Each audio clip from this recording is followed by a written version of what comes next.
I'm like totally professional about this. Yep. Here, I'll post the.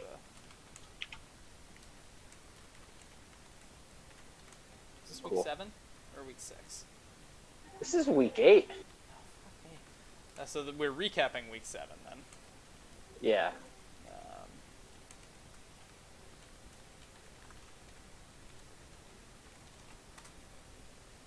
there we go. Alrighty. Welcome everybody. If there's anyone in here yet, this is Miners Recap Week 7, as you heard us kind of going back and forth on. I'm Doof, I'm True Blue. and we have a game for you. So why don't you explain this game to us a little bit? All right, so a bit of the backstory. I kind of hinted at it last week. Pretty much in my miners career, not miners, Rebel career, besides one admin loss, I've had 2 losses. They're both against Angra. We're tied for first place with a, 4-2-0 record. So it's just like a lot of things added up for this being probably the biggest game of the year for me to this point. Yep, and because he is the co-host and he gets a little bit of pull here, we're covering this game. Well, also you didn't because stream it last Saturday. I know. I did have to stop before I could stream it. So, and also just this is probably the biggest playoff implication game that we didn't already catch, because we did catch the Battle for First live on Saturday, which was pretty dope. But let's without talking too much more, let's jump into the replay here. All right, I'm sweet. just gonna load it up. As soon as I get to like right past the coin toss, I'm gonna pause if you're loading up too. Fantastic. Might be good to give you a bit of a head start anyway.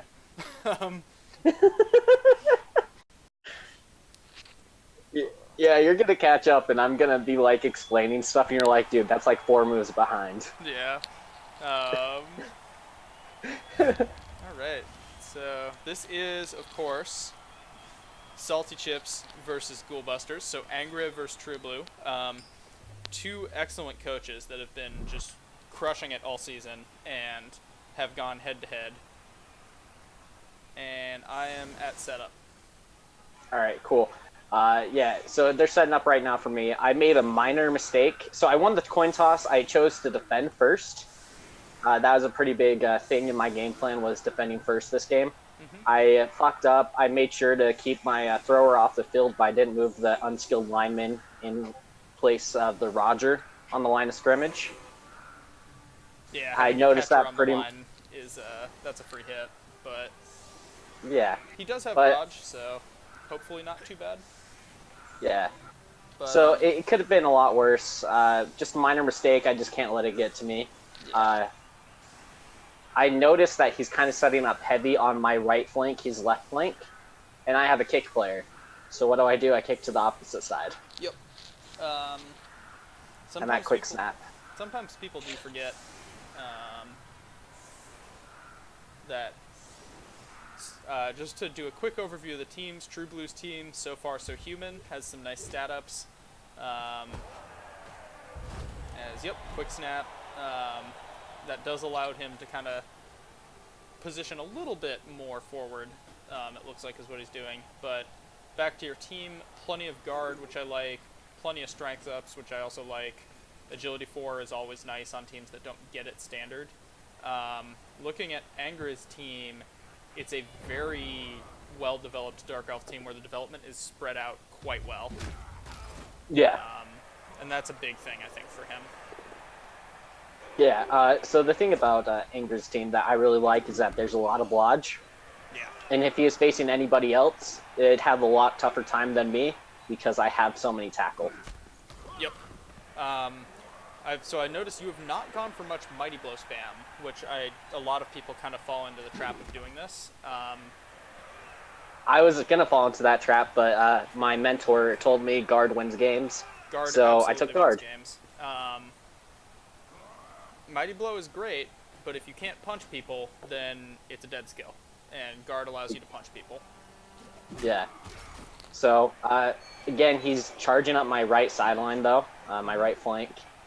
He has a scoring threat in his Agi 5 piece. He has a Blodge scoring threat.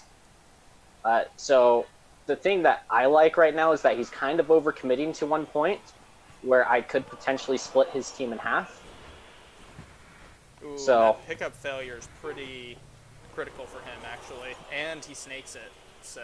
yeah, Um, so he's pretty spread out. The ball isn't protected fully. yeah, I was going to And say... His committing to blocks on the line here means that the ball's not well covered, so... exactly, and his also commitment to pushing upfield means that the ball's not covered. Yeah.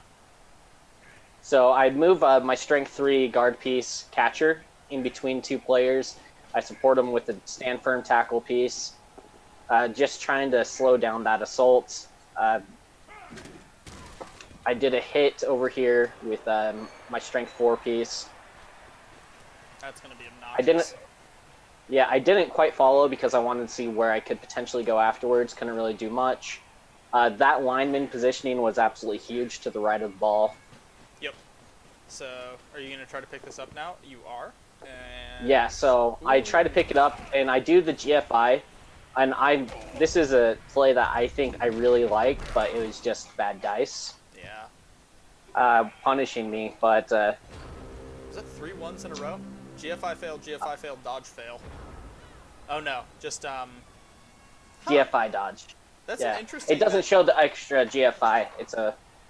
So you must have passed the GFI. I was gonna say that's odd that they let you that they do them in different orders depending on like after you rerolled. But Yeah. so I potentially would have just stood.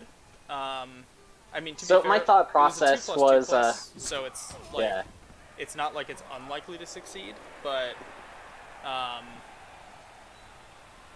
would have just invited them to hit you and knock it loose. It's Yeah, not a so- mighty blow heavy team, so it's not super dangerous. Mhm.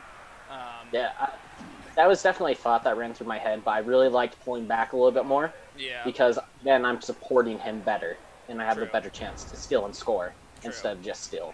Yeah. Let's take a So look it here, didn't show it there, but he thought about scoring with his Agi 5 piece. So at this point, I'm feeling really confident.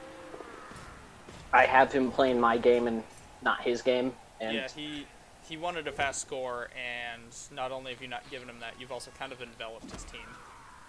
yeah. So there's going to be a kind of a big mistake that doesn't seem like a big mistake coming up with the positioning of my Agi 4 piece. It should be 1 square further south than where it ends up being. Blocking off the witch completely, or So I have him be an assist because I want to mark the ball again. I just think that's a big thing for me. And then if I had my Agi 4 piece 1 square further south, then he would have to do a blitz to get out of the scrum that I created. I see. So that was a minor mistake, but Yeah, it 'cause now was a he pretty can- big one. He can frenzy it off the. I see. Yeah. You see, there's a blitz rolling around. Why this catcher in particular? I think he just didn't like that it had tackle, and he got a free 2 die on it.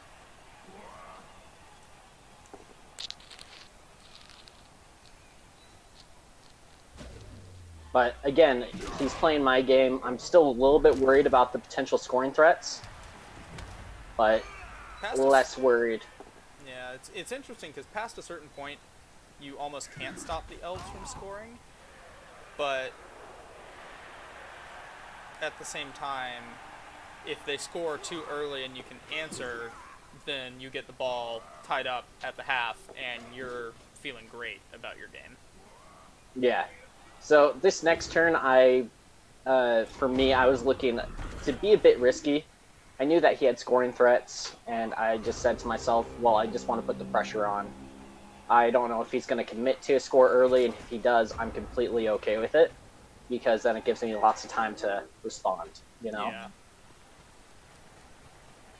So I did safe moves first, as everybody should.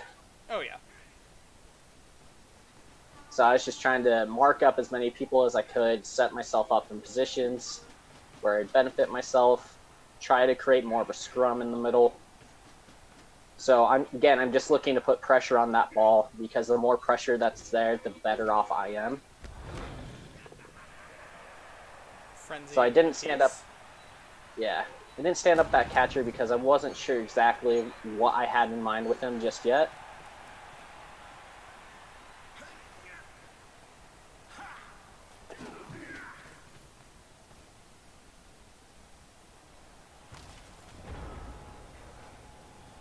After it's all said and done, I just decide to stand him up.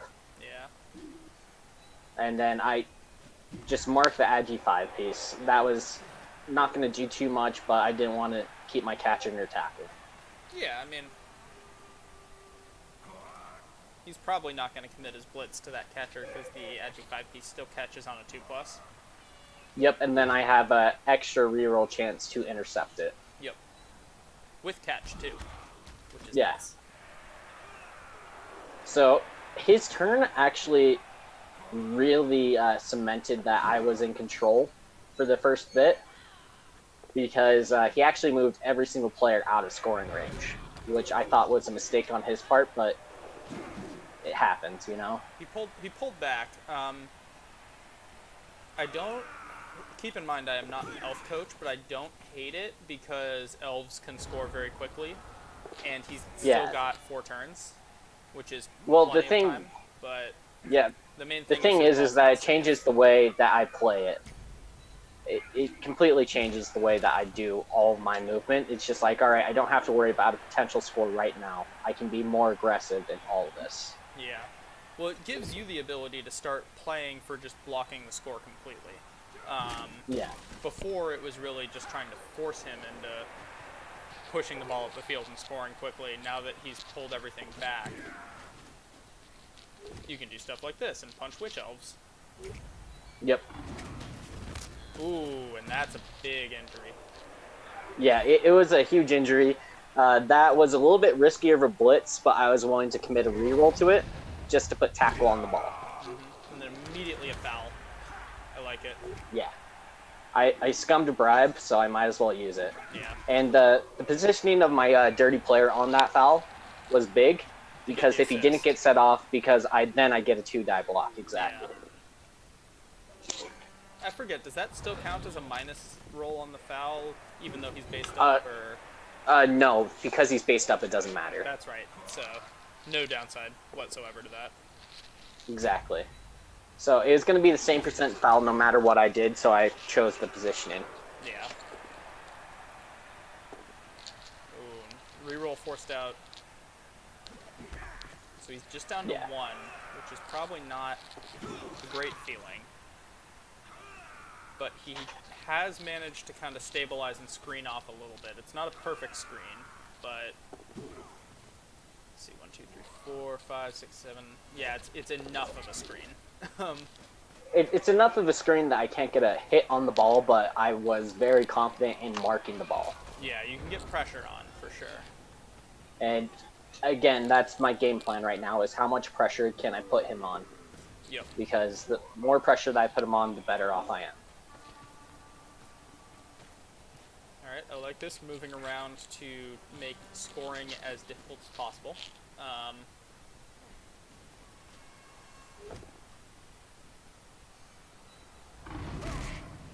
Yeah. So I would have loved to go after the witch, but I didn't go after the witch on my blitz. I chose the lineman just because then I could mark the ball carrier again. Yeah. Just, again, poking pressure.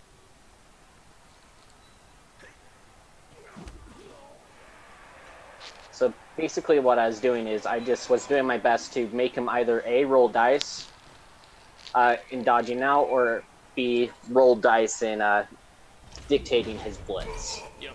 With my positioning. Ooh. Unfortunate on the last move dodge KO there. But... Yeah, it happens. Yeah. Can't be too upset. No. You're still up players, so... Yeah. And humans don't get to be up players as often as you'd think, so... No, I'm actually losing the Bash War so often. Yeah. It's crazy. Because yeah, it's people forget humans are really not a bash team. Like just because they have 4 strength access players doesn't mean they're good at bashing. It just means they're Yeah. better at it than other teams that don't even have that. Yeah, when we face against elves, this is kind of where we can be really, really good. Yeah. Just because if they don't have any guard or mighty blow, all of a sudden we just have strength access and the movement to match them. Yeah. It's not like the awkward situation where you're getting sometimes humans get outbashed by Skaven, and then they get Yeah. out agied by Skaven, and they just feel horrible. Exactly. So, what just happened on your screen? Super Duper Mel just took a tumble. It's turn 6 now for you. Okay. This Yeah. actually worked pretty well, putting you a little bit ahead. Oh, Stubings finally remembered he's an ogre. Yeah, he does really good most of the time, but it kind of messed up my positioning just a little bit, that Bonehead. I slightly considered re-rolling it, just because of the momentum that could generate. Yeah. I mean, Boneheads are frustrating, but that's why you never want to rely on a big guy to do like a necessary play. Yeah, and then I should have stopped my catcher before foul, but I was debating on moving him afterwards. Again, safe moves first, and I wasn't applying to that logic. Super I'm safe. sorry, guys. Well, you're not punished for it, so.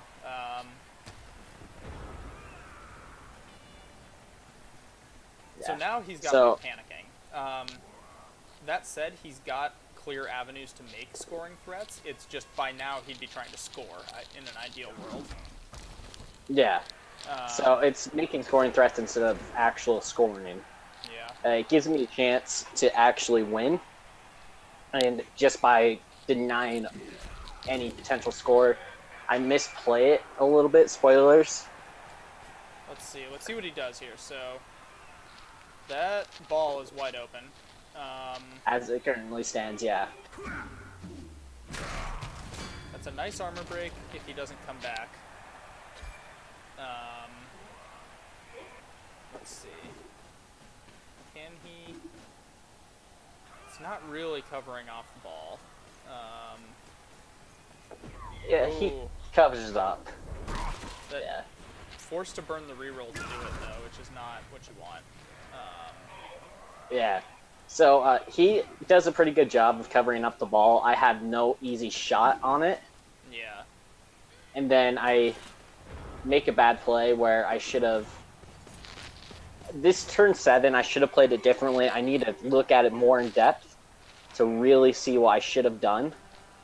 Just looking at it, I think what I would do is I would target the blodge tackle on the corner Yep. and try to base up, because there's no way you're getting around on the other side easily. I guess the other alternative is to hit the blodge stepper that's out towards the center of the pitch and try to screen off, but either way, you're kind of banking on Agi 5 failing to do Agi 5 things with no rerolls. Yeah.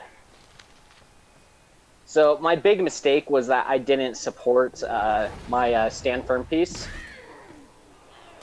That was my big mistake. If I supported him, then all of a sudden I have a better shot at scoring. Yeah, well, like- stopping him from scoring. Yeah, stand firm is nice, but it can still get knocked over, and if it gets knocked over, he just gets to walk it in. Exactly. The So more if I supported yeah. him better, it could have been different. Yeah, and there's pow.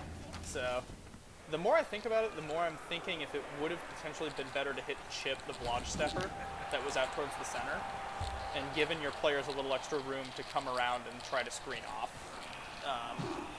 It could have, but at that same token, it's It's just a blitz I would have to through, get the so, knockdown. Yeah, Yeah, I'd have to get the knockdown. and then it's still just a blitz through for him. So it's Mhm. either way, it's he's likely scoring. Which, all Yeah. right, who was that who came back? Just the lineman, but and then his elf stays out, which I think it's just a rookie, so the only thing he cares about is the lack of players on the field. Yeah. So right now he's at 10 players. Yeah, 10's not too bad for your elves. No, it's not at all. And I kind of really wanted to get extra damage off because if we stay kind of even, then elves are better humans. Yeah. It's just the way it is. Yeah. So with this, I did two things. I wanted to first secure a potential one-turn touchdown, and then after that, I wanted to get a couple of hits off, and if I could, get a cheeky foul off. Oh, you are going because for I have the bribe. Interesting. I mean, I agree with the decision to one turn here.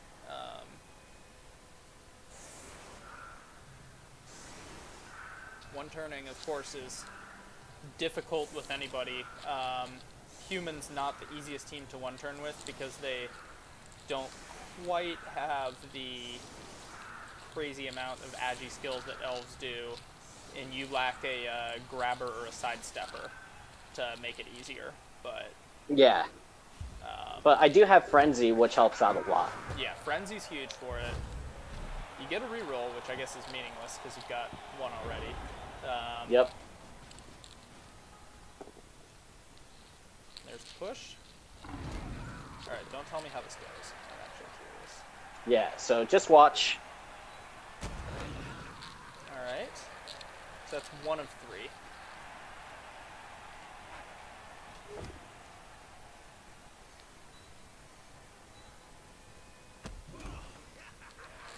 It's two of three. And now... Oh, so... Technically, you could have hit with lights out and pushed. Yep. You only needed one player in the corner to push. And he's in range. Yeah, I could have technically done that, but...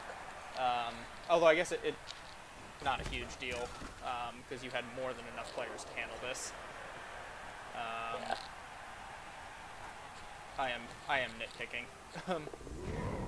Foul before the score.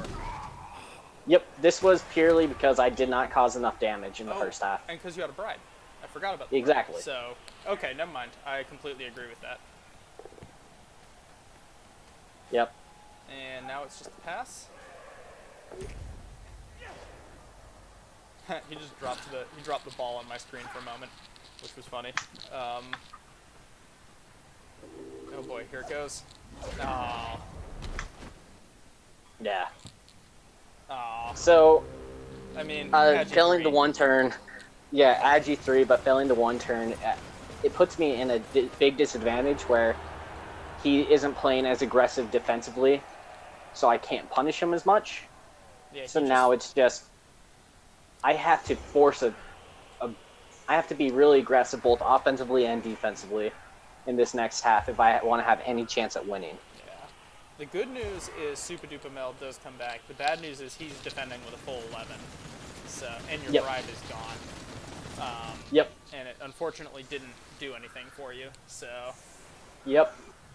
So it was shaping up to be a not great half, that's for sure. Yeah. So let's see what you do at this point. Scoring is still not too much of an issue for humans. Particularly against elves that aren't going to be able to... This isn't like wood elves who can mount a very aggressive defense. This is dark elves. They largely just kind of want to minimize damage to themselves and slow you down. Yeah. So dark elves, if you leave them a surf, they're probably going to take it. Well, if they're anti-Davo, they're definitely going to take it. But... no, yeah, it's... in my opinion, surfs are great, but they're not worth sacrificing a ton of field position for. And I think some Dark Elf coaches err a little bit too much on the side of doing that. I like the wide defense here from him. Yeah, I thought the wide defense was really, really good, especially considering he had a kick piece. Yep. So I set up where I could potentially be really aggressive on one side. Mainly the reason that I did that is because I do have to be aggressive, not scoring in the first half. And so I protect my Frenzy piece, put his Fan Firm out there, so if it's blitz, he can't be served. I put my catcher, that's Strength 3, a little bit closer to the other side of the field, purely because I don't want Blitz to screw me. I get quick snap, and the kick position is kind of where I thought it would be. So you just bury it in the corner here. I'm about to see the quick snap. Yeah, it's in the oh no, front he buries corner. it up front. He was hoping for the blitz. Yeah. So if this kick, the way that it scatters actually changes the way that I play this a lot. So instead of trying to force a sideline push, I basically just go up the middle. I don't want to do what Angra did in the first half that made it very, very difficult to score, which was he overcommitted to one side. So I all my moves were made with the thought process of, okay, let's group up in the middle a little bit more. Caging versus elves when they don't have leap, strip ball, guard, any of the, like, you know, tricks that elves have. Ooh, that's a nice injury on Crunchy Chip there. Stubing slowly making his way to level 2. He might get there around your second or third season of Rel. Yeah. If he lives that long.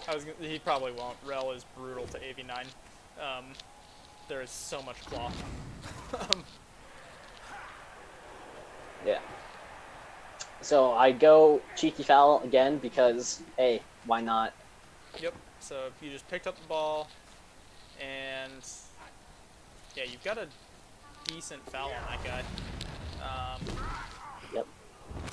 And wow, not Rewarded. even a send-off too. Ooh. Yep.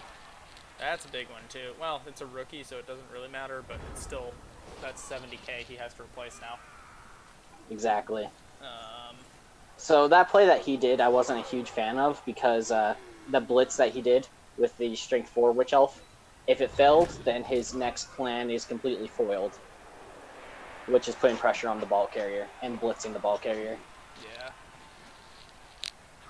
There was the risk, if he had rolled both down, you probably would not have wrestled that. No. So he had to get a POW there, and then he did the blitz. I don't know where you're at. He just did the one die, re-rolls Yep. it, just Okay. push. Yeah. Don't hate the re-roll. So, Just unfortunately didn't get a 5+ out of it. yeah. So right now I'm just thinking, okay, his team is pretty much cut in half. My main goal is to cage up in the middle and keep on working that middle part. Yep. So there's a nice avenue down the middle that you can take. It does rely on a POW, and you got the POW. And you got a KO. That's even better. Yeah, so that didn't rely on a POW, but the POW was just icing on the cake. Well, I guess, yeah, the POW helps because it allows the thrower to get closer in, but A push would have been okay. Yeah, a push would have been fine. Yep. Set up for another foul because I can. Yep. Because why wouldn't you at this point? That dude's got the magic boot. Yeah. And then this 1 and 9, it was really hard to not re-roll that, but I don't think I could have done it that early, the re-roll. No, when you're on offense, you need the rerolls. I generally find I'm a lot more aggressive with my rerolls when I'm defending. That's partially because I'm playing orcs, and our usual game plan is to not let them score, as opposed to try and win a shootout. So if I get a shot on the ball, you can bet I'm committing a reroll to it. But if I'm on offense, I'm not committing rerolls to random line blocks, because I might potentially need it in the future. Ooh, that's spicy. Yeah, so that's the same player that he did the 2-die, red die hit that knocked me out of having a chance at forcing overtime. That guy. I also have a bounty on him, so if you want to kill him, more power to you. Raj Agi 5, it's good. Yeah. Alright, so you can clear this off pretty easily. Yeah. So Dub Skull makes it a lot harder. Yep, and that's why you don't burn rerolls on random blocks that don't mean much. Yeah. Ooh. So I had to commit more than I wanted to really clear this up. The important thing, though, is that you do. Yeah. So I set up in a way that I could be a little bit greedier and attempt a foul here. It's Just shifting Yeah, I on the was gonna field I say. didn't like. This is okay. So you're fouling the piece that's facing your ball carrier, Yep. and it succeeds. Ooh. Yeah. Ooh. Oh, he's fine though. Yeah, but the boots are working, man. What's the deal, man? Finds out what the deal is, as the ref finally gets tired of his antics. But Yeah. that was a little risky in the sense of if you had failed to knock him over, he was certainly going to stand up and red dye you again. But Yep.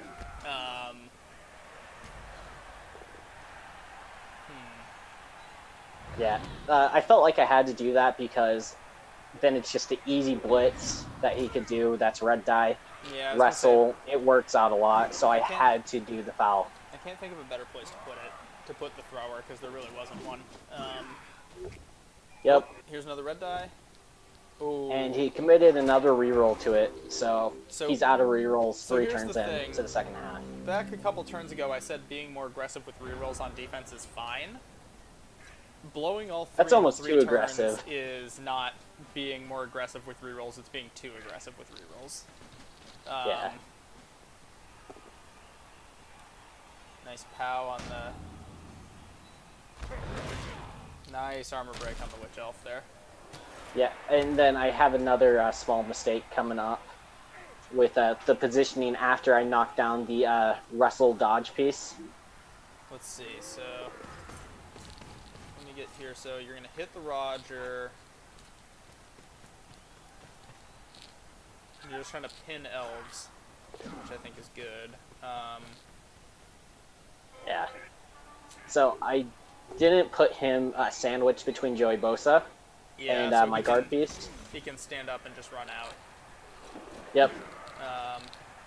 And then you run over and kick someone else in the face. Because why not, man? It's been working damn well all game. I had your foul dice. I swear to God, I would do nothing else. I wouldn't even try to block. I would just stomp on him. Yeah, my fouls, they really work. Like Angra has to feel a little rough about that. Yeah, so Ingra wasn't mad with the fouls that I was doing. He was mad that I wasn't getting called for them. Yeah. No, I mean you can never be mad at people fouling, like in a tournament Yeah. league format, because it's actually how some teams stay competitive. You can absolutely be mad at the game for just screwing you repeatedly. As another Yeah. chip tries a low odds dodge, but It was a high odds dodge. It was a 2+. oh yeah, he was at G5. So yeah, then in that Yep, case, rolled a 1 and then got hit. rolled a 1 and then proceeded to roll a 10 and an 8. Yeah. So I had to score this turn, though, if I want to win. Yeah. Yeah, Angra, just a little. It's been a little dicey so far this game. Not that True has been playing bad. I think he's been playing it exactly how he should, given how the first half went. But man, Yeah, it's just after that first half, the second half was just like, okay, we'll just give you everything.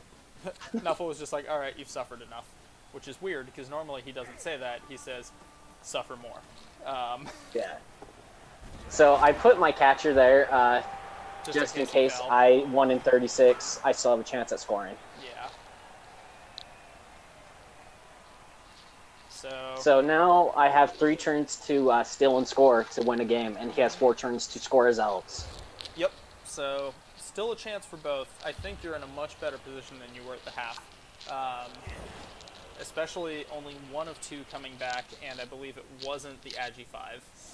It was not. Yeah, So it wasn't the Agi 5, and then I set up really aggressively defensively.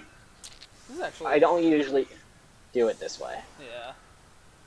All of his Agi 5 is off the field, which is very nice, if you're humans, in this case. He still does have a movement 8 Blodge Blitzer, which is probably his main scoring threat. Yep. So I'm just so he's in a bad position where whatever he does, I can counter it because I have kick. Yep. So he looks like he's just setting up wide in an attempt to at least Yeah, be he's able making to it cover so off. that way. He's making it so that way if a blitz happens, I can't steal the ball immediately, Yep. which is really good for him. The main issue is he needs someone in the backfield. Yeah, I agree, but it's kind of hard to do it. If he had one more player, I think it'd be very easy to do it. Yeah, indeed. But I mean, with kick, all that means is blitz. All that Yep. means is he just buried it in the back corner, and he's gonna have to waste 2 turns just going, picking it up, and getting back, and then he's got 2 turns to score instead of Exactly. 4. So at the same time, So- because he did decide to set up wide, you're not allowed to completely run over him with the blitz the way you would have. Exactly. So the way that he set up was more anti-blitz, where he technically had a shot at everything. Yeah. That armor break was absolutely huge. I should have waited to move with my Agi 4-piece. The armor break So might have just won you the game, honestly. yeah, Because he's going to get enveloped here, and yeah, he now has nobody even close to in range of the ball. yep. So I should have waited to move with my Agi 4-piece Okay, because there's one after piece. all those safe moves, I could have done some GFIs with a reroll Yeah. to kind of screen it off a little bit better.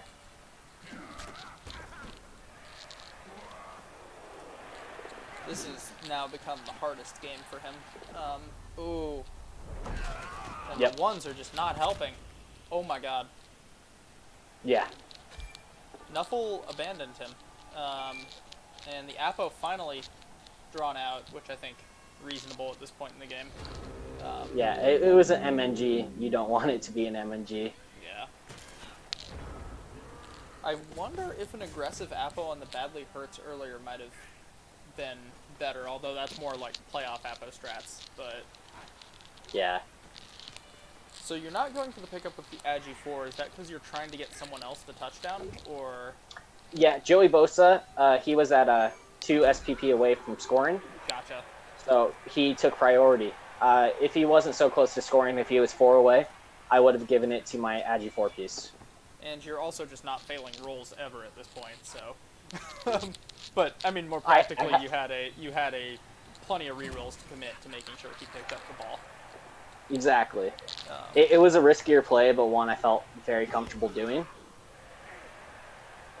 Ooh. And then I see a little surf coming up here. I actually did not want to go for the surf at all. I just wanted to pin him on the sideline. And you knocked him out going- anyway. So Yeah. Going for the surf would have meant committing to not protecting that ball better. true. So, All right, canoring threat. it's more of I don't want to get hit threat. Well, I with don't the blame stre- him, with though. the strength 4 witch, you never know. Yeah, so he made a play that either he gets knocked down or he pushes me to score, and he has a couple of turns to score. Yeah. GFI fail. Man, these one Angry, if you're still in the chat, I am so sorry. These ones have just done you no favors. Yeah.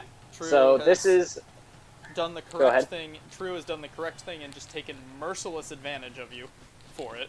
But yeah, this is. I think that he played overall well in the face of your aggressive defense to get the score.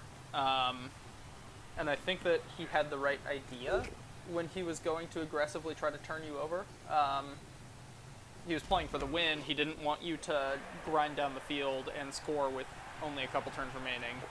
But I think he Yeah. committed a little too hard to stealing the ball, and when he burned all 3 rerolls in 3 turns, that set him up for all these ones. Yep. And then this was not a spite foul. This was I know what I know how the story ends if I don't get that person off the No, pitch foul. this was a next turn. He's going to click on Witch, click on Ball Carrier, and yeah, like Yeah. there's So also that was very much. I was hoping that it'd just be a KO because of the damage that he was taking. yeah.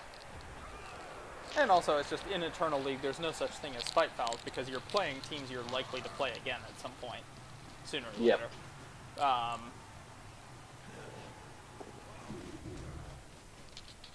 Turn 16 fouls aren't even spite fouls. Turn 16 fouls are, oh, your valuable player's on the ground. Let me just try to kill that so I never have to deal with it again. Yeah. Alright, and the turn 16. So he will get a chance to one turn here. I don't know if he has enough elves on the pitch.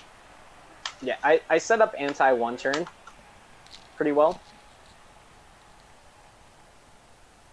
Let's see how many. To where I goes. put. Only one, so he almost certainly doesn't have enough elves to do this. Yeah, but even if he did, I set up to the point where he can't get pushes off. Yeah. You set up the aggressive one-turn defense. It wasn't 100% aggressive one-turn defense, but it was more aggressive. Yeah. Or yeah, I guess when you have two stand firm and a strength 5 piece, and he doesn't have Juggernaut, that's an aggressive one-turn defense. You just kind of laugh at him and say, "Ha, you can't one-turn." Yeah. So I did feel bad for how the game was going, so I was just like, all right, you know what, I'm just going to kick it short, give him a little bit of SPP. Also, maybe I'll tempt him to not foul, you know? Yeah. And then Riot. And I shit my pants and yelled fuck a lot. Yeah. Even when you think the game's over, the game ain't over. And that's why there's no nice in Blood Bowl. Yeah. Nuffle just punished me for trying to be a nice guy. Yeah, is what it felt Nuffle like. hates nice guys. Nuffle wants blood.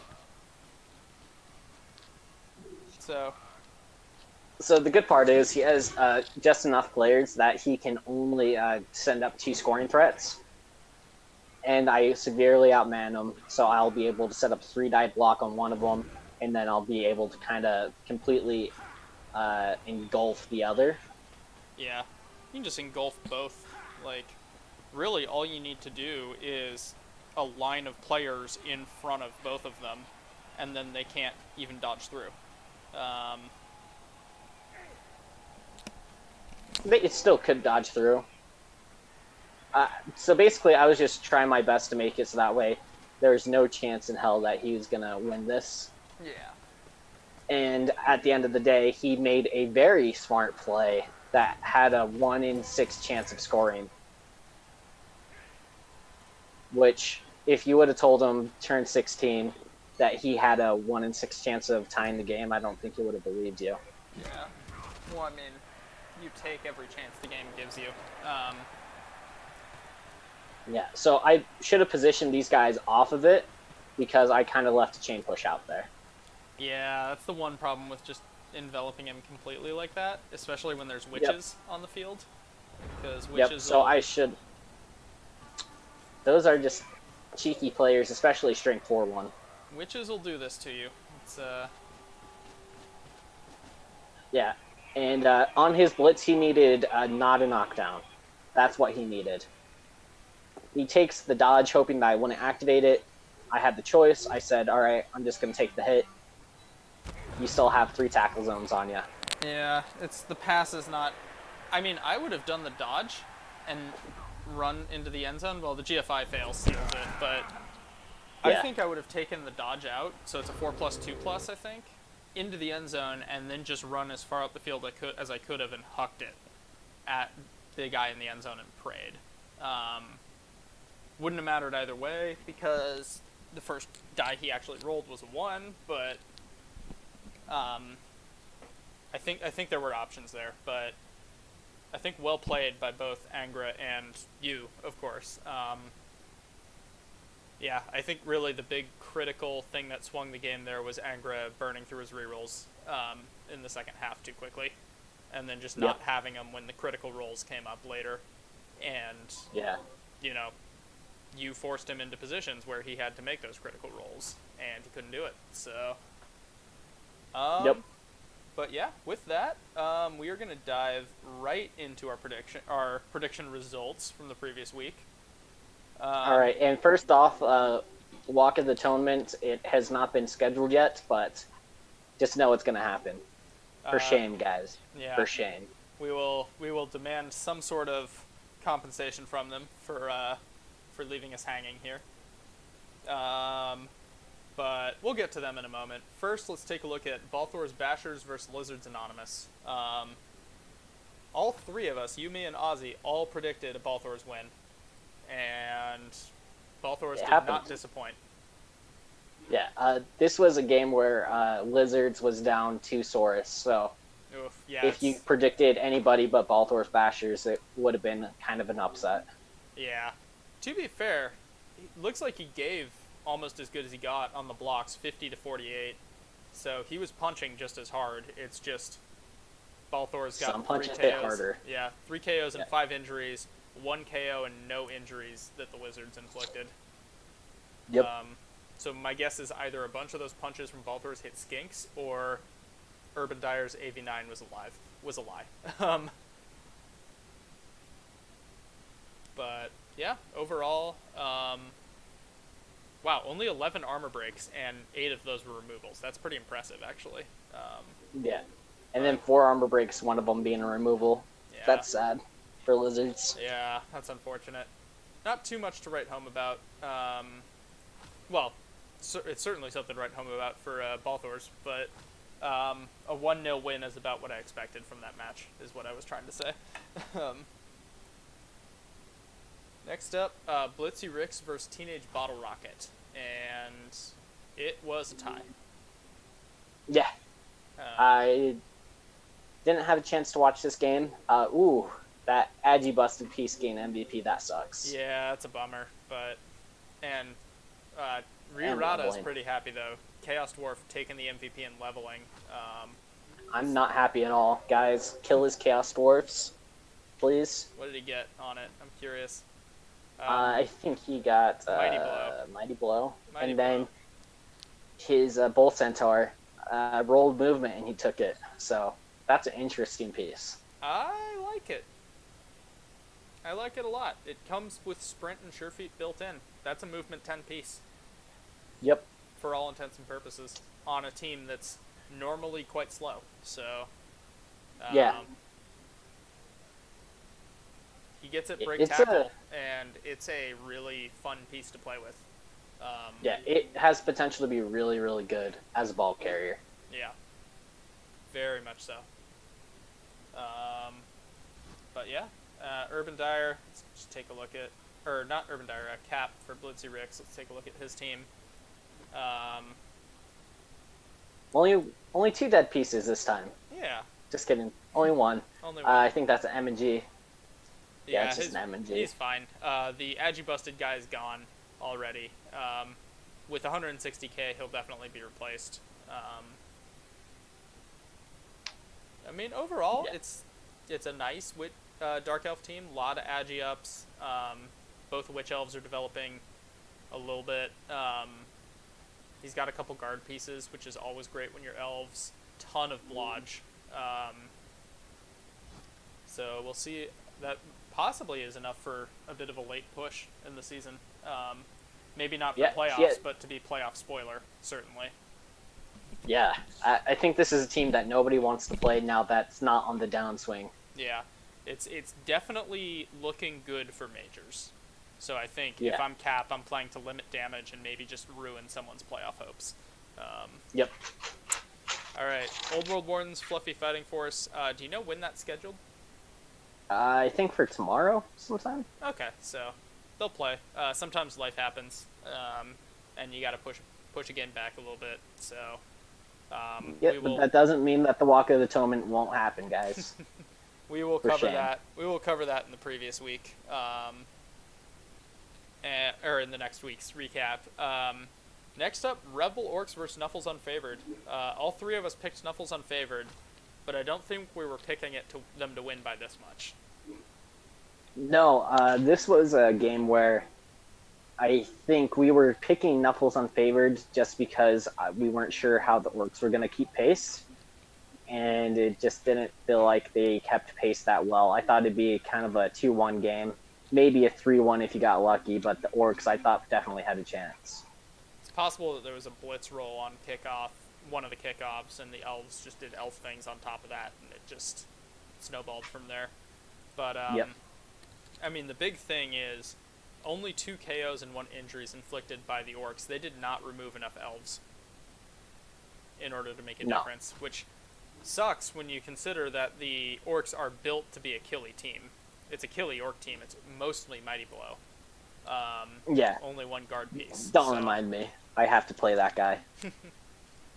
So, that's the danger of playing a team that stacks kill skills is when the kill skills don't fire, it sometimes can feel like you don't have a backup plan. And I think that's what happened in this game. Next up, though, we just covered your game versus Salty Chips.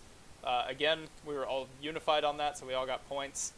And then, last but not least, Bifrost Guardians versus Winged Centaurs. And you and Ozzy kept the faith. I thought that the Norse might be able to pull something off because they were kind of a dodgy, agility-focused Norse team. But they didn't. Well, the way that he played it wasn't dodgy, agility-focused. He played like he wanted to bang on some Chaos Dwarves, and he didn't get removals, and Ozzy did. Yeah, I'm surprised. 52 blocks to 45, so he out-blocked, but when you're AV7 hitting AV9, it's not just enough to out-block. You've got to engineer removals somehow based off that, and 3 KOs and 2 injuries is a decent removal rate, but when you're up against 1 KO, 5 injuries, and a kill, it's not enough. And he had 4 injuries happen within the first 3 turns. Bifrosted. So he got Norrised. May have thrown off his game a little bit. Yeah. Doesn't there was a perfect defense to start it off, and Ooh. off of the perfect defense, he was forced to do a 1-die block as his first action. Ooh, that's rough. Fortunately, no permanent damage. 2 MNGs, which is going to suck for his next week, but... Oh, he had a permanent. It died. Well, I guess the permanent is a lineman that I can see is not there anymore. Oh no, Sleipnir the Second might have been the piece that died. Or Sleipnir the First might have died. I think it was his kick piece that died. His kick guard. Okay. Ooh, that's kind of a rough one to lose, actually. Yeah. But again, still a good Norse team. 1 Berserker is Agi 4 now. I don't know if that's new. Oh my gosh, that is 100% new. Still no kill skills. Still no kill skills. Because he keeps rolling great skills on his Berserkers. But, yeah.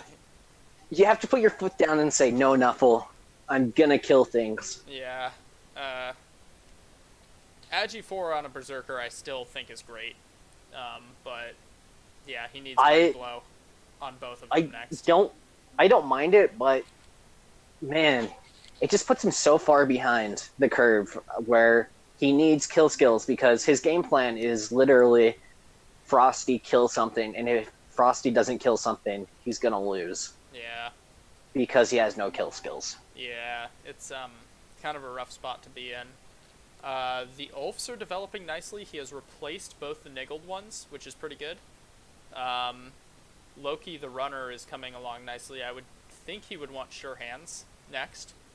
A, because he's going to start running into more strip ball. B, because he's Agi 3, and it's never a sure thing with Agi 3.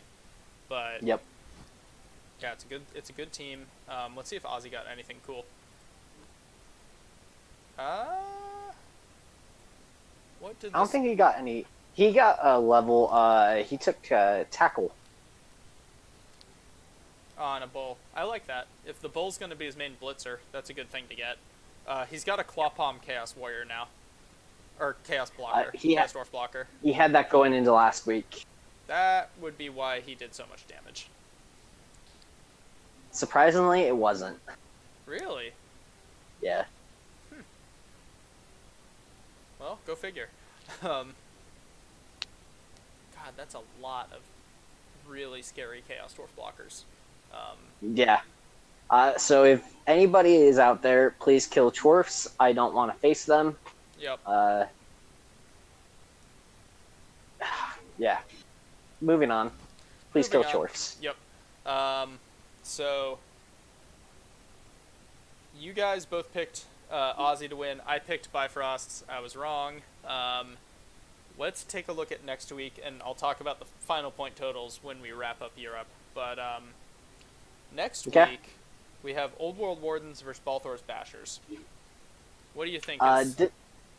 This is tough because I can't see how Old World Wardens develops right now, where he has a couple of pieces that are close to leveling, like his Mighty Blow jump-up piece. Is it going to get piling on?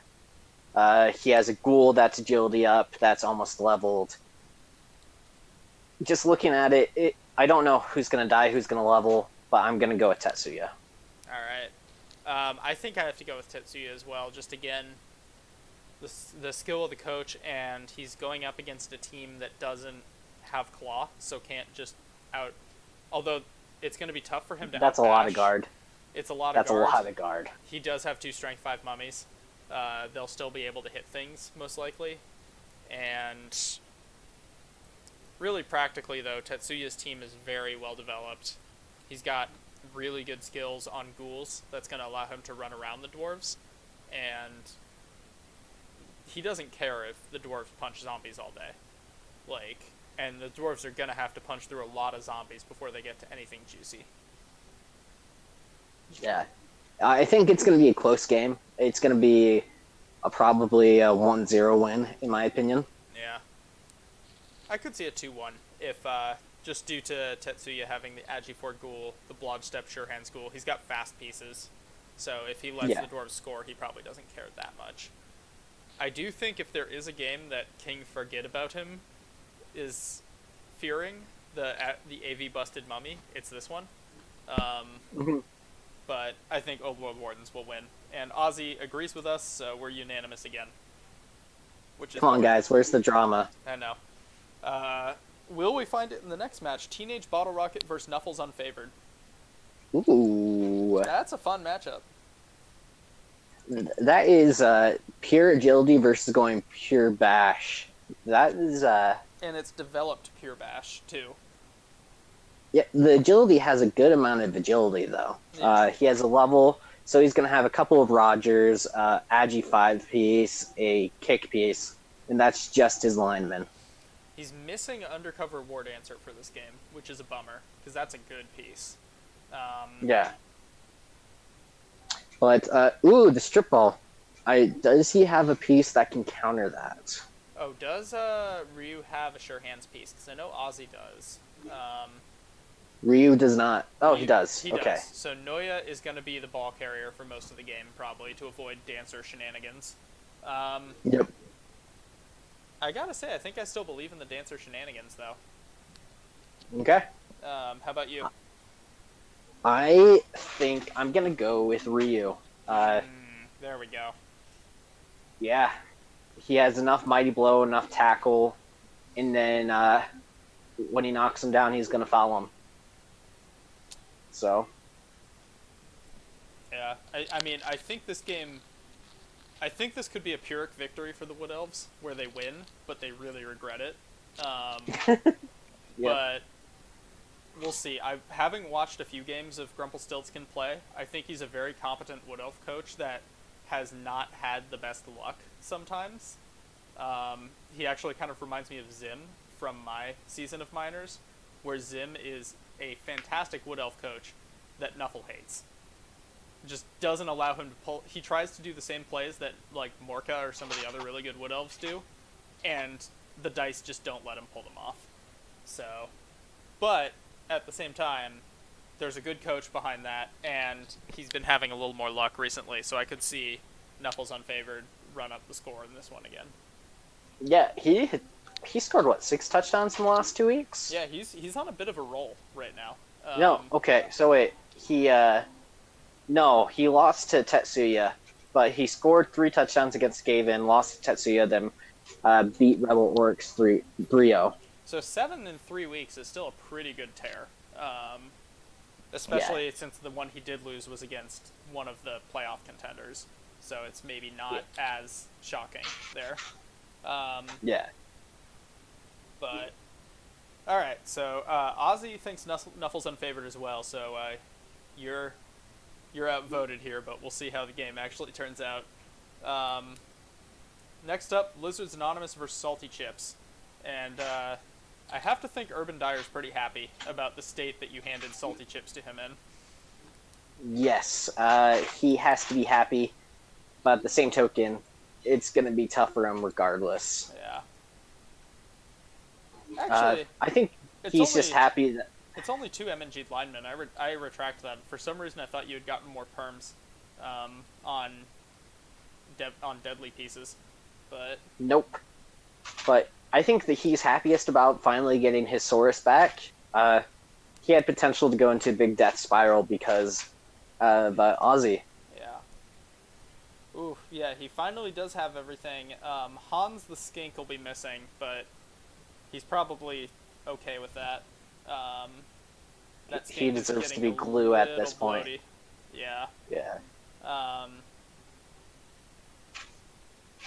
Yeah, really the biggest problem is just the lack of development on the Saurus still, and it's because they keep getting hurt. Well, hold on. One guy's at 30 of 31. He must have gotten quite a few MVPs. Yep. But then there's 6 MVPs. He's got no Kaz. Writhing Massive Spiders is apparently popular with the crowd. But holy hell. Yeah, there's 3 still that are rookies, and against a ton of Blodge, that's just not going to cut it. Yeah. A ton of Blodge and Raj. I just don't see how he's going to be able to knock the elves over enough to be able to do what you did and get a big man advantage. So I gotta vote for Salty Chips in this one. Ingra. That's my vote. Yep. And unsurprisingly, Ozzy joins us in that, so we're right back to no controversy. God damn it, guys. Next up, Blitzy Ricks versus Winged Centaurs. Delves versus Chorfs. Cap, you were doing good. You're out of a death spiral. I'm sorry. Yeah.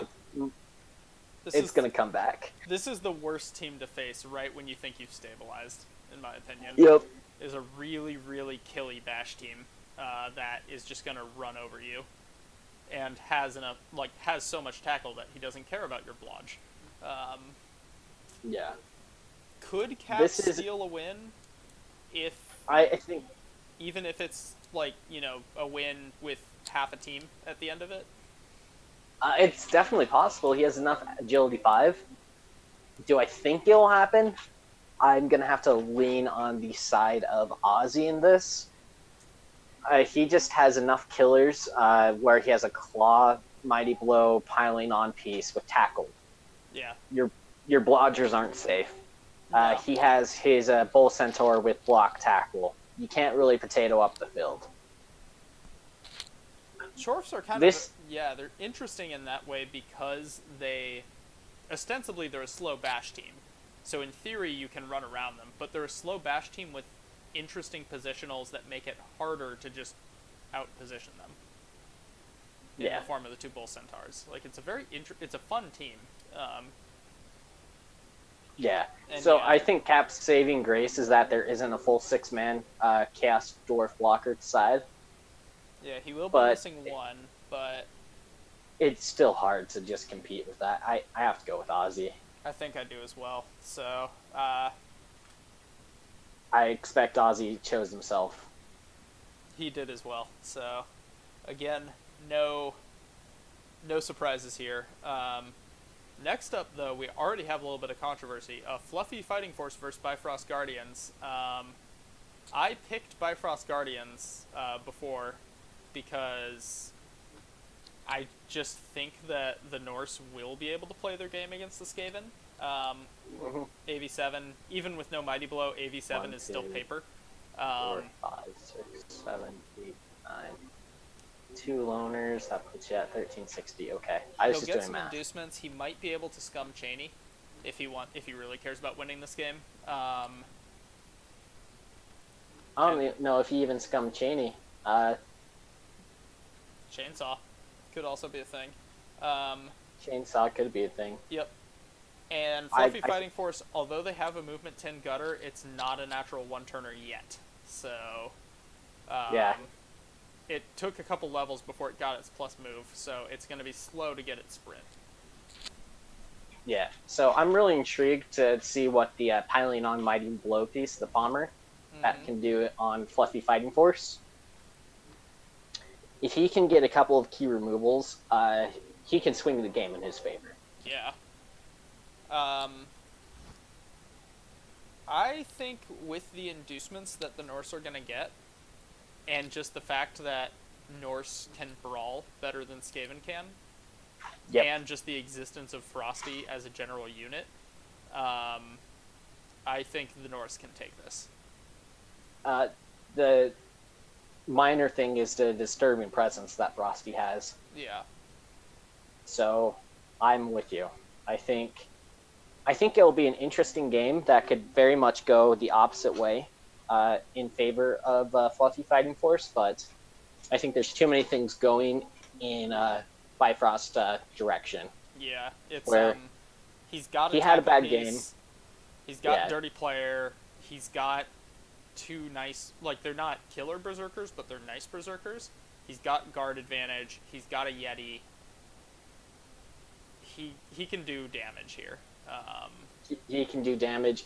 I'm just intrigued to see how much damage he can do. Also, yeah, also just Eurwolf has been winning with this team fairly consistently, even though it lacks some of the tools that you would traditionally expect Norse to have. So Yep. I believe in his ability to win without necessarily having to remove everything. I don't think you have to remove everything, but man, it's just a different game. But it's going to be fun. I'm really intrigued to see that one. Yeah. I do think he's going to win, though. Yeah. So Ozzy picked Fluffy, so we got a little bit of drama there. Last but not Ooh. least, I don't think we're going to get too much drama here because Ozzy and I have both picked the last game, and we've both picked you. And I would assume you're also going to pick yourself. Yeah, I can't go against myself. It's going to be an interesting game. I give up a good amount of inducements. He has a lot of Mighty Blow. So, Mighty Blow could fire, and I could be playing Foreman down turn 3. You know? It could be bad. I don't think, even if Mighty Blow fires a little bit and you're down like 2 or 3 players, I don't think that screws with humans' ability to just run around the orcs that much. And orcs are just slow, and painfully so at times. So it sounds like depressed orc coaches talking. Care to explain? when you guard spam and your one mighty blow piece doesn't fire, game is hard. Especially when you're playing against a bunch of bash teams who are better at removals than you. Yeah.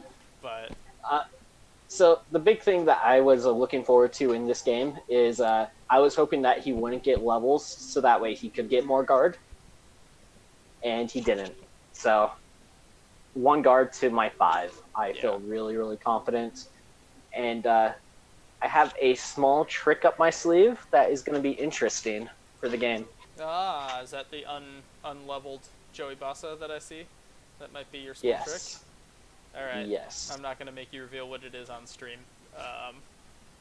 I will make you tell me what it is. And Sherlock, if you're listening, $10.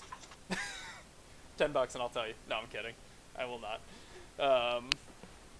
Sherlock, I'm excited for our game. It sucks that it can't be immediately after this. Again, for shame. Yeah. But But yeah, I think that's the kind of the El Clasico of Blood Bowl is humans versus orcs. So I am excited to see how that one turns out. Yep. All right, And let's go ahead. holy hell, Europe just got a lot closer. Okay. Oh, actually, before we go to Europe, let's take a look at America's leaderboard. Oh I just yeah, realized. that's cool. Yeah. So Uh, playoff picture. There's 3 guys who have kind of started to run away with it. You, Ozzy, and Angra, despite taking the loss, is still in a pretty good position to secure playoffs. That 4th spot is several people's game, although I think with another loss, Eurowolf is starting to look like he's out of it. Yeah, I would say it's probably between Sherlock and Absent Minded. I think it's a 4-person race for 4th place. Yeah. So Absent Minded, Tetsuya, Ryu, and Sherlock. And Tetsuya, keep in mind, has not played his game yet. If he does win it, he becomes the inside track person for that 4th spot. If he ties it or loses it, holy shit, it gets exciting. Yeah. This is a really exciting playoff race for 4th place. I'm excited to see who we send to beat Europe, because NA or Americas plus the Big O is better than Europe. Ameristralia. Ameristralia is better than Europe. Yeah, and I think... Oh, there are still... I say that the top 3 are looking good for playoffs, but there's still chances. It's close. Yeah. You would have to completely beef the rest of the season to really be threatened at not making it. Ozzy or Angra, if they drop 2 or 3 games, could actually be in real trouble. Yeah. Sherlock is... If he beats you he's bordering week, on the edge. If he beats you this week, he makes a very convincing case for playoffs. Yeah, if he loses, I think he might be out of it. Yeah, I would say 5 losses is probably the cutoff point. Just where you're going to really struggle to make it in. Just like 5 wins is kind of the cutoff point where you're really going to struggle to not make it in. But yeah, I don't know. It's anyone's game with 5 games to go, and we'll be keeping an eye on what happens in Tetsuya's game, because that has massive implications. Yeah. Angra definitely wants Sherlock to win his next week's game. Totally not biased at all. Yeah, it's true. You are, with Angra going down, you are the last undefeated team, so quite a few people probably want to spoil that for you. It's okay. I'm used to being the target. But on that note, speaking of targets, let's take a look at our friends over in Europe. And the first thing that we have to do is we actually have to go back 2 weeks, because I did remember this. Do your best, man. As one orc coach to another, I want to see orcs represented in playoffs, and you are the one chance that we have. So get in there. Punch. And as a human coach, and for my team's safety, I'm gonna try my best to beat you to a pulp. Good luck, Sherlock. That'll be a fun game. But if you remember, Joker's Legion and Blacklisters Union had not played the previous week. I thought they did. Or who was it that didn't play? It was. So they hadn't played at the time of our recap. So we said we would go back and take a look at it, so we are. And we all picked Blacklisters Union to win, and we all fucked up. Yeah, so Joker, I actually remember him saying, should I bring a fresh roll team into minors? And he's doing well with it. Like, it's pretty impressive. He's doing well with it, and he's slowly having it become a really solid team. Yeah, he did take some pretty nasty perms, if I recall. Or maybe that was this week, so I won't look at his team yet. But 2-0ing a very nice Chaos team is really impressive. especially when he's more or less running with a rookie team skill still. Like, it's getting a Yeah. few skills, but it's been slow to level because everything that has leveled has kept dying, which has been Yep. rough. But, So I actually caught that game, and it was a game where I think Blacklisters Union or Corvine, he kind of positioned too aggressively while not dishing out more hits, and he's really greedy with his rerolls, and that greed with his rerolls ended up costing him in the end. yeah. Happens so often with, hey, Nubbins, what's up, man? Got a little bit of a raid going on here, which is going to confuse a lot of people, I'm sure, who are like, what the shit is Blood Bowl? But, but on that note, to jump back in to the actual week that happened, we're jumping right back into Joker's Legion again, and he won again. What's up, Dusty Yeah. Podunk? Thanks for the follow, man. So all of a sudden, this team is looking pretty good. Like, not just from like a team perspective of like, hey, I'm taking a team that has played 10 less games than everybody else and I'm going to win with it. It's also like a, hey, I'm actually threatening for playoffs now. He's in fourth place. And he killed 3 things. He's in fourth place. He is in 4th place at 4-1-2. Yep. Wow. He killed 3 things. Yeah. Rat Street Boys, it sucks. Yeah. That's a game that you're probably hoping that you'd win, but Joker's Legion did Joker's Legion things, and he pulled out a victory in the end. No. Got a fuck ton of SPP. What's that? 7, 11, Let's take a look at 17, 23 SPP for Jokers. Hey, Samuel Jackson. Thanks for the follow, man. Wow, there's not much left of this team. Take a look at Rat Street Boys. Well, I don't want to. Is this going to be a scary story of why you don't play Blood Bowl? Well... Not quite. Not quite. I mean, the 6 essential pieces are still there. Yeah. There's no ablative lineman. And one of the Storm Vermin took an MNG, so that's fine. But the gutters are fine. The gutter runners are safe. Yeah. That dirty At the player- end of the day, that's all you really hope for. I'm intrigued to see what Kevin gets, the Storm Vermin. If he hasn't leveled them yet, it might be Claw, and he might be just hiding it. Or he could just be like me and hide normals, because that's what I like to do. Yeah, could be. Or is it Sherlock? Ooh. Oh, you're gonna be teasing him. But yeah, Joker's Legion, Joker, well done, man.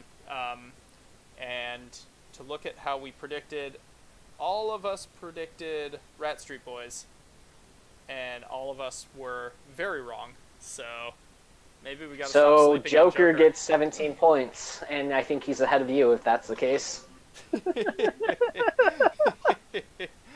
Everyone's ahead of me. Next up, Lizard Blizzard, Morporkian Misdemeanors. We all picked Lizard Blizzard. Rick continues to just be really, really good at this game. Yeah. Only 4 armor breaks. So he didn't really hurt many humans, but he just won just off straight control, it looks like. He has that team where he can score whenever he wants, but you don't want to score super quickly with Blizzards. You want to control the game, and Yeah. I think that he's doing that extremely well, and it makes sense because he is a big-time playoff contender. Yep. Yeah, and one of his Saurus, the Block Break Tackle Saurus, is leveled again. That'll probably be Guard. And now he has a mobile guard piece that he can stick wherever he needs it.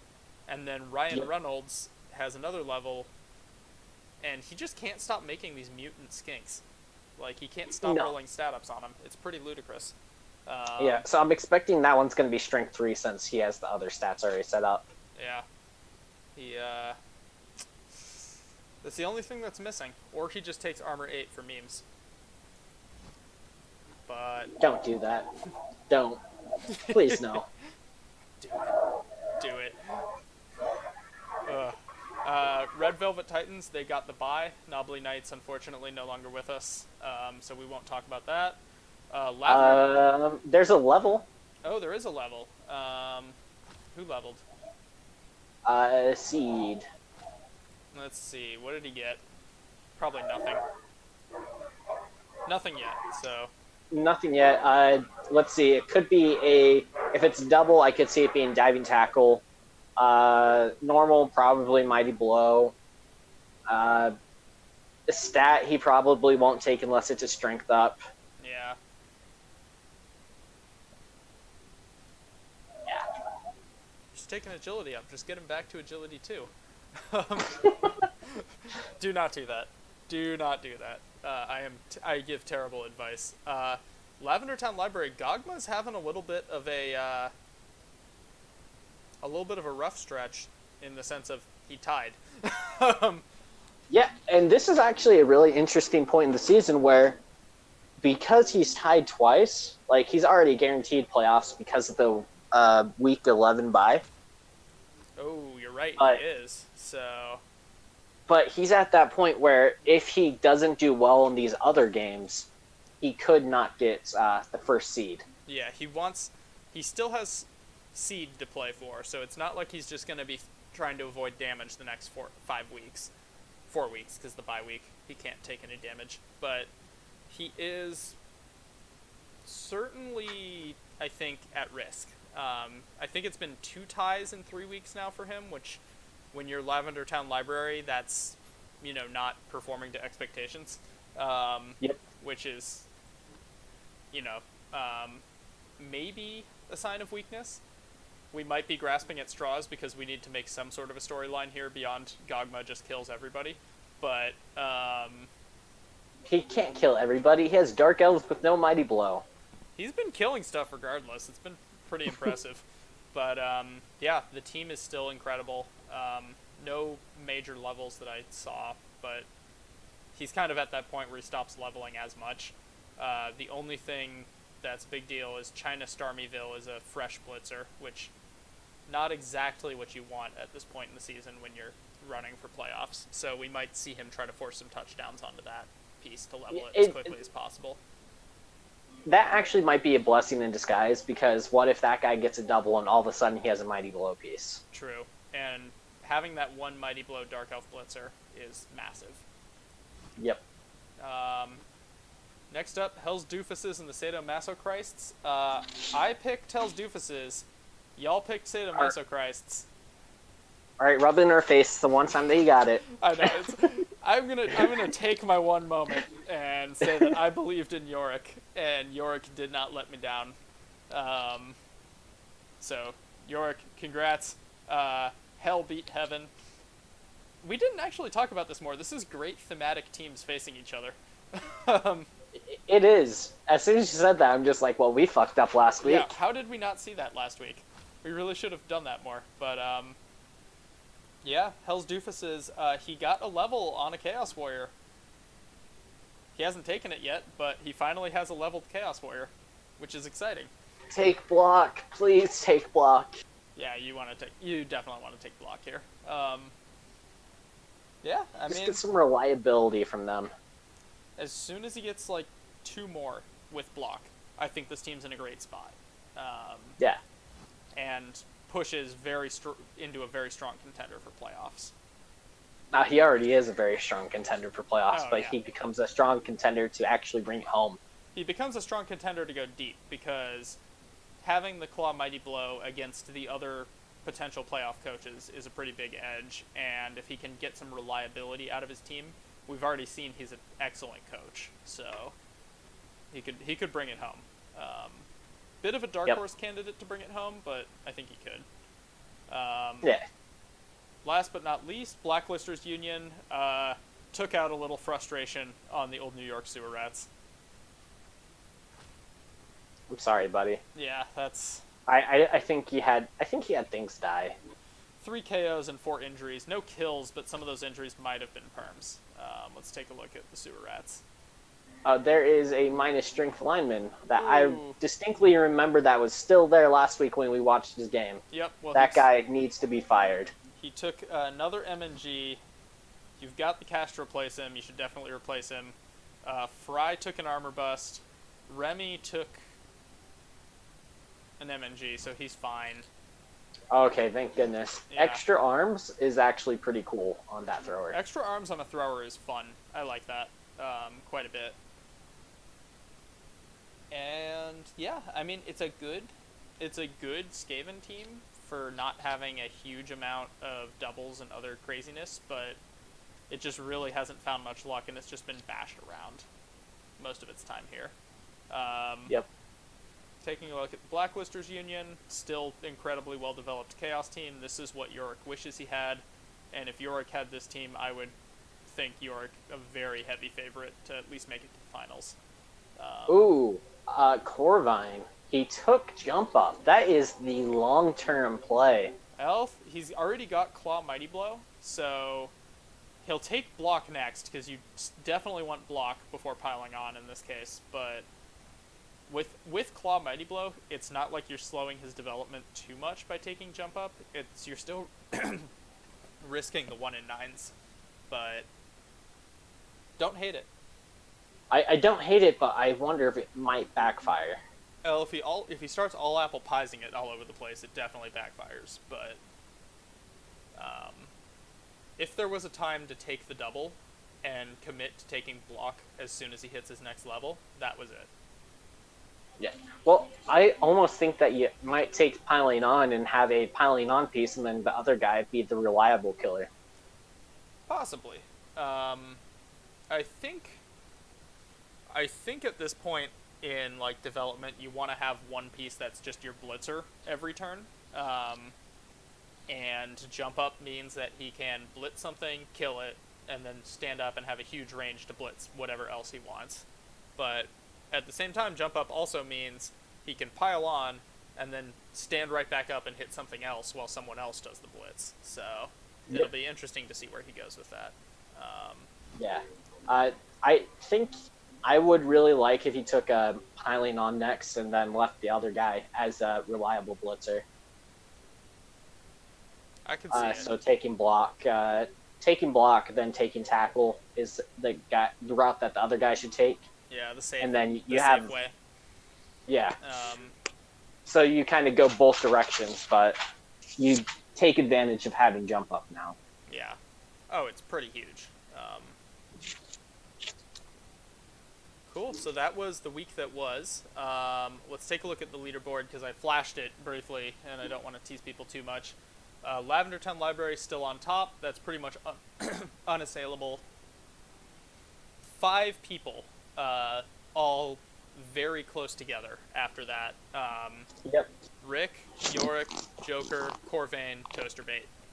That's 5 coaches fighting for 3 playoff spots, and all 5 of them deserve it. Yeah, and I also want to say that I think Rat Street Boys and Red Velvet Titans, they're not out of it yet, but they're bordering on being out of it. One more loss each. They got work to do, and they definitely have no wiggle room. Both of them definitely could. Rat Street Boys getting kind of the crap kicked out of them is a setback there, but again, the important pieces are safe for him.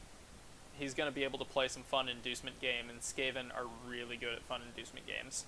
So I could see, yeah, there's 7 people there who I think are capable of making, or 8 people total who are capable of making playoffs, and only 4 spots. Yep. Sadly, I think your human compatriots are out of it at this point. I shall represent you well, brethren. Yep. But, yeah, well, I mean, next week we're going to learn a lot more about the playoff picture here, I think. So let's take a look at it. First up, Hell's Doofuses versus Joker's Legion. Oh, man. Ooh, They're already starting us off with a tough one. Ooh, boy. These are 2 coaches that I have... Well, I've doubted both of them a lot, and Yeah. they've both proved me wrong a lot. Hell's Doofuses is the team that I've been saying not sleep on, and Joker's Legion is the team that I've been sleeping on to my detriment. So, and they are both currently holding on to 3. They're positioned 3 and 4. Yeah, Yeah. this is a fun game. So That a win that here, very well may be the game that we review next week. I think it might have to be, honestly, because I don't think we've reviewed either of them on stream yet. So, unless it's boring or some other crazy game happens, I think that's what we're going to take a look at. Yep. So, without saying what, I'm going to say what Ozzy picked here, and then I'm not going to say what I picked, and I want you to say what you think. Ozzy picked Joker's Legion. Okay. I can see it.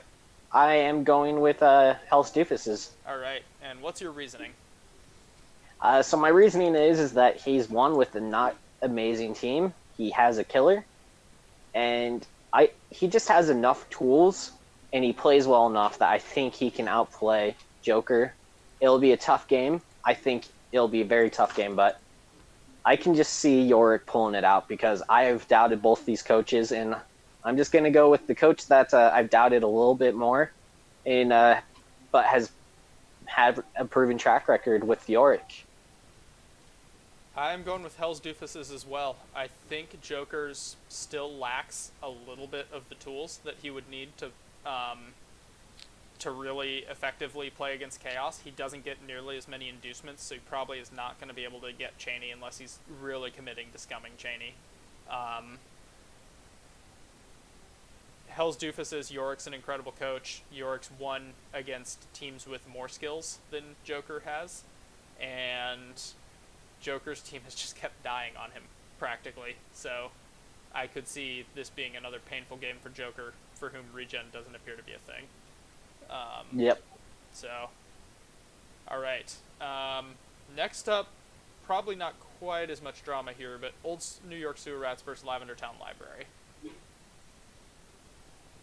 Yeah, it's going to be a tough one. Londinium, he has the tools to be really, really successful. He just needs to work on ordering his turns a little bit better. That's one thing I noticed last week when we watched his game. Yeah, I do remember that as well. And then going against Lavender Town Library, it's going to be tough, but Lavender Town Library has no sure hands. You have strip ball. You can make some plays that are very, very tricky and hard to defend against.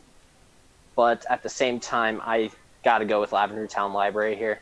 Do you see this as the makings of a trap game? So, Yes.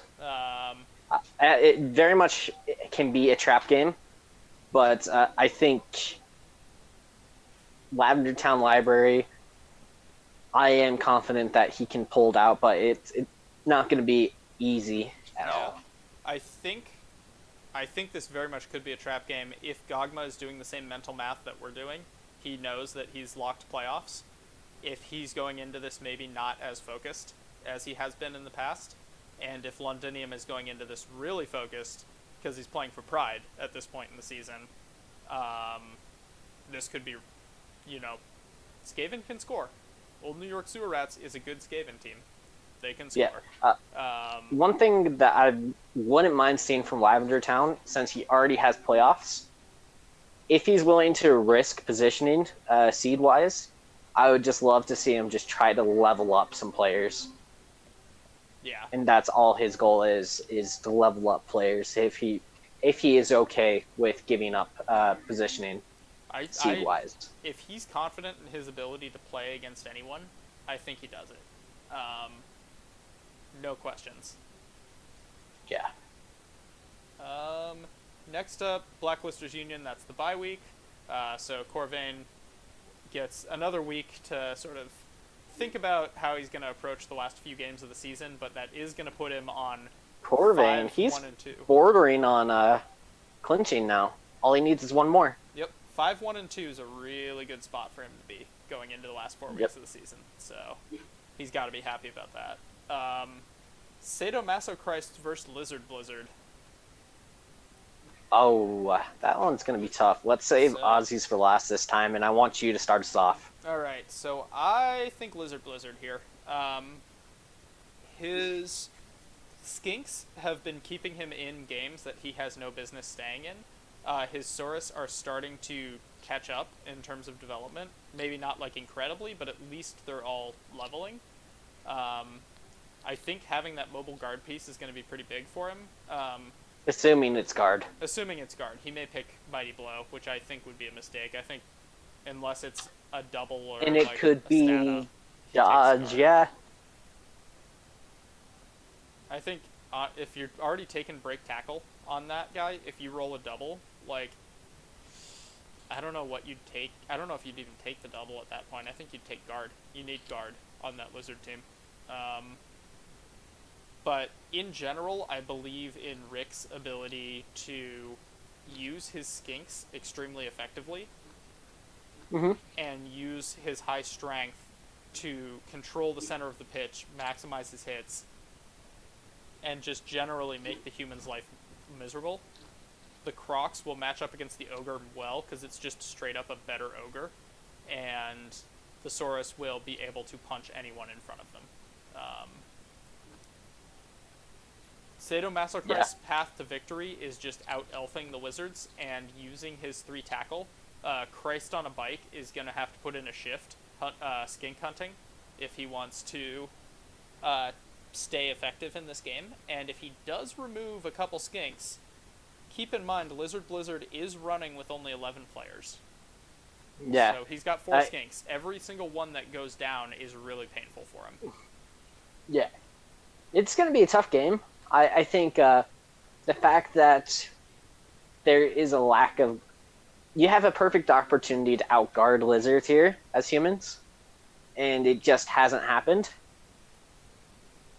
And if you don't have enough guard to match up with them, you do have some tackle, but I just don't see how Boo really handles this game. Yeah. I gotta go with Rick as well.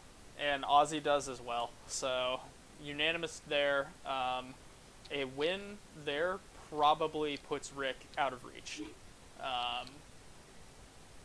Win might clinch it for him, but it's still going to be tough. I mean, because there's so many people on 4 wins. It's not like the Americas where 5 wins probably locks you playoffs. 5-2-1, I think unless he loses out for the rest of the season, he's probably taking at least 4th. Yeah. Something I think you need at least 6 and a couple draws to get in right now. Yeah.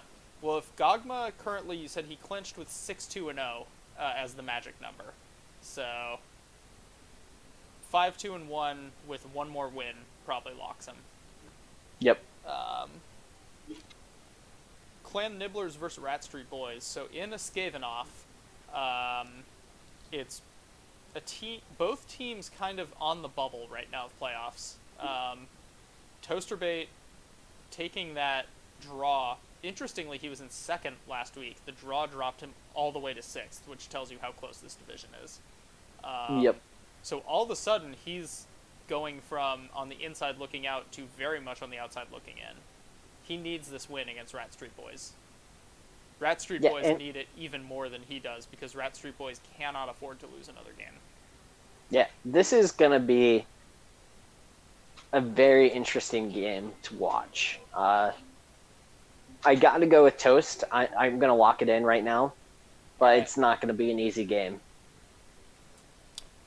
No, I see this being a potential exciting game to watch if either Hell's Doofuses vs. Joker's Legion ends up live, or if just something else happens to where this becomes like a 5-4 win or something, at which point we almost have to watch it. Which it very well could be. Yep. I mean, there's a natural one-turner on one side.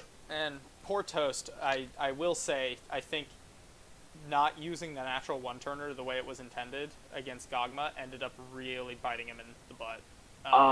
Yeah, Gogma played a very good mind game right there. Yeah. Baiting the 2-turn and then Blocking. dismantling the... Yeah.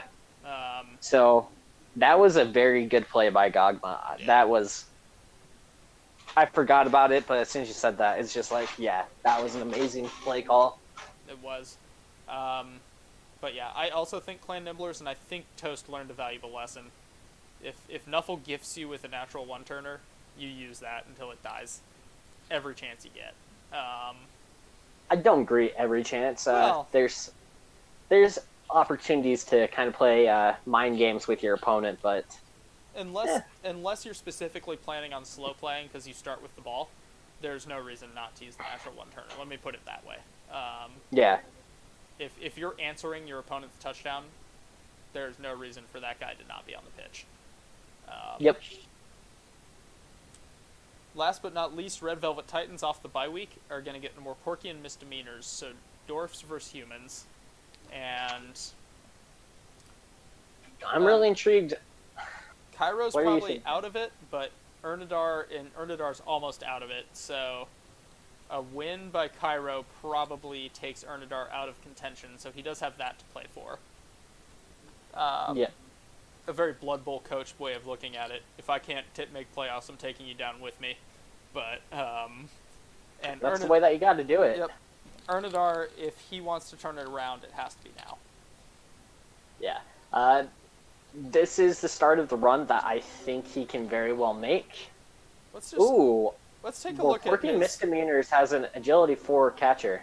Ooh, that is nice. It's M&G, but it's still there. Yep. Ernadar gets, by the way, Morporkian, Old New York Sewer Rats, Joker's Legion, Sadomasochrists. Those are the 4, actually, to end out the season. It is not impossible. That's 3 for him to beatable end it out. teams, and Joker's Legion is probably the most beatable out of the playoff contenders just by virtue of it being the least developed. Not Yep. anything against Joker as a coach, just if there was a team that could fall apart against dwarves and their masses of guard and block and mighty blow, it would be that Necro team. Yep. So theoretically, he could end the season 7-4. Yeah. 7-0-4. I actually which think, that's enough for playoffs, in my opinion. yeah, he is very much in. He has a chance.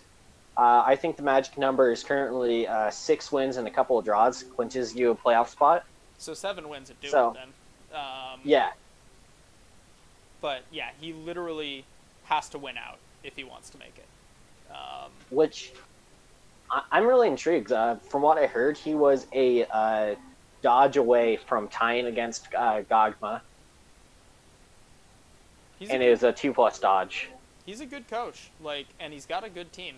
Yeah, Some of his losses have felt like they've come at the expense of things like that, where it's just the 2+ dodge didn't work. It's not like happens with some dwarf coaches where they just kind of get out positioned and then dunked on repeatedly. yeah. I'm gonna have to go with Red Velvet Titans just because I picked him to make the playoffs in our playoff prediction show, and I want to stick with it. I did as well. So, Ernadar, we believe in you. Ozzy also believes in you. This is either the start of your run or the end of your run. So, No pressure. yeah, no pressure. And Cairo, if you do end up watching this, this is your chance to completely ruin someone else's hopes and dreams. Yep. So, And which I really like the way that his team is developing, but it's still a bit off. Kairos. let's take a look at it, actually. I don't think I've looked at it in a little bit. So, more Porkian. There you are. It's pretty trim at only 1450 for the amount of skills that he has. Oh, I see why. That's because his Agi 4 catcher is M&G'd. Yeah, the niggled one. Yep. The one that we said to cycle unless he got something good, and he got something good. Oh, he got something good indeed. That's an Agi 4 catcher. That's a great piece now. So, yeah, I mean, it does feel like it's lacking something, but I think part of that is just due to the fact that it's like 200 TV below where yours is. So it's lacking 200 TV of development. What are you saying? Does 10 skills really make that big of a difference? Although, to be fair, 130k of that is coming back in Agi 4 catcher. So really, it's Yeah. only 3 or 4 skills, but yeah, that's 3 or 4 skills. Like, really, the big thing he's lacking is tackle.